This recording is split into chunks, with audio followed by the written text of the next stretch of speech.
जी अस्सलाम वालेकुम रहमतुल्लाहि व बरकातुहू। ये कब्रिस्तान है फ्रैंकफर्ट मेन, जो फ्रैंकफर्ट सिटी है जर्मनी का, वहाँ। और वहाँ मुख्तलिफ कब्रें आपके सामने हैं। जर्मनों की भी होंगी इसमें, जो ईसाई हैं, मुसलमानों की भी हैं, फिर और भी बाज़ मज़ाहिब के लोग जो यहाँ मदफून हैं।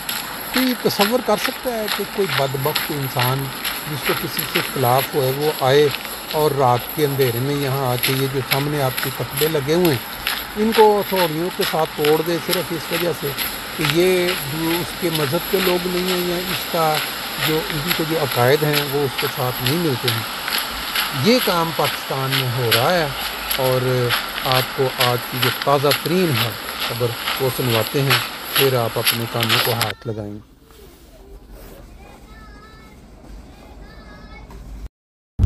अस्सलाम वालेकुम रहमतुल्लाहि व बरकातुहू। 10 मई 2025 और आज की जो ब्रेकिंग न्यूज़ जिसको आप कह सकते हैं कि ताज़ा तरीन, आप जानते हैं कि किसी कौम के ऊपर अगर हमला हो जाए या किसी कबीले पे हमला हो जाए, किसी इलाके पे हमला हो जाए, तो वहाँ जो लोग आपस में लड़े हुए होते हैं, आपस में इख्तलाफ करके बैठे होते हैं, वो इस नाजुक मौके पे इकट्ठे हो जाते हैं, एक दूसरे से नाराज़गियाँ ख़त्म कर देते हैं, इत्तेहाद कर लेते हैं। दुनिया में कई मौके पे आपने देखा होगा कि जब कोई दुश्मन हमलावर हो तो इख्तलाफ आपस के ख़त्म करके बंदा इकट्ठे हो के लिए। लेकिन एक मुल्क, एक कौम ऐसी है कि जिसके ऊपर अभी हमला भी हुआ है, नुकसान भी चल रहा है, लेकिन वो आपस की जड़ें अंदर से काट रहे हैं। अंदर में अभी तक उनके अंदर वो जो एक खसलत में डंग मारने वाली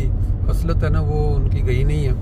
अभी ताज़ा तरीन जो इतला है उसके मुताबिक 9 और 10 की रात, यानी ये जो रात गुजरी है, वहाँ दर्जनों कब्रें जो कि अहमदिया कब्रिस्तान के अंदर अहमदियों की कब्रें हैं, वहाँ के वो जो शरपसंद लोग हैं, जो मुल्क दुश्मन अनासर हैं, जो मुल्क में सुकून आराम नहीं देखना चाहते, उन्होंने बाकायदा हुकूमती मशीनरी के साथ मिल के उनको दबाव डलवा के उन्होंने वो कब्रों के जो कतबे हैं वो तोड़वा दिए हैं। और उसकी वीडियो की हट की जो कटिंग है वो भी मैं साथ लगा देता हूँ। ये हालत देख के एक चीज़ तो बड़ी क्लियर है कि इंसान जो दुनिया में बस रहे हैं, जिनके वो प्यारे रिश्तेदार अजीज़, जिनकी वो कब्रें हैं, उनको तो कोई तकलीफ़ नहीं पहुंची। उनके लिए कब्रें तोड़ना या उनको ख़त्म कर देना उनको तो कोई फ़र्क नहीं पड़ेगा। लेकिन जो लोग जिनके प्यारे वहाँ मदफून हैं, उनकी बददुआएं तो ये लोग ज़रूर लेंगे, क्योंकि एक मुल्क है जिसके ऊपर इस वक्त वो हालत है कि दुनिया में जितने भी पाकिस्तानी बस रहे हैं उनकी दुआएं, उनकी हमदर्दियाँ चाहिए। लेकिन ये बदबख्त लोग जो अपने मुल्क के अंदर ही बैठ के उसी हुकूमत की ज़ेरे निगरानी और हुकूमत की मशीनरी के साथ मिल के हुकूमत में उसी मुल्क में बसने वाले शरीफ शहरियों की कब्रों को तोड़ रहे हैं, कतबे तोड़ रहे हैं। और ये कोई नया काम नहीं है, ये काफ़ी अरसे से ये काम जारी है। और अगर हुकूमत और जो असल ताकतवर अदारे हैं उन्होंने इनको ना रोका, इनके ऊपर पाबंदियाँ ना लगाई, तो ये दुश्मन मुल्क के ख़िलाफ़ क्या लड़ेंगे।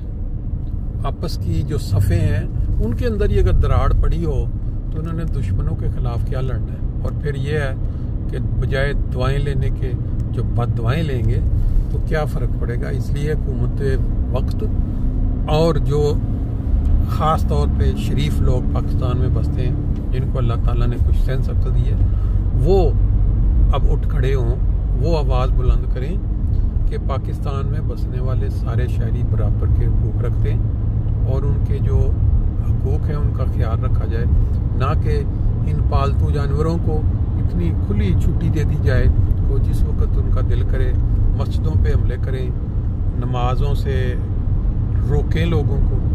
और कुर्बानियाँ, अभी ईद आ रही है, कुर्बानियों पे वो जाके नज़रें जमा लें कि अगर कोई कुर्बानी करने के लिए सोच रहा है तो उसके ऊपर पर्चे कटवाएं और फिर जो फौत हो चुके हैं उनकी कब्रों के कतबे तड़वाएं। ये बहुत बहुत ही अफसोसनाक अमर है जिस पे इस कम से कम इस हालत में जब दुश्मन ऐलान करके जंग कर रहा है, मिसाइल बरसा रहा है और हमें मुश्तरक इकट्ठे होकर इत्तेहाद की ज़रूरत है, ये अनारगी बुला रहे हैं।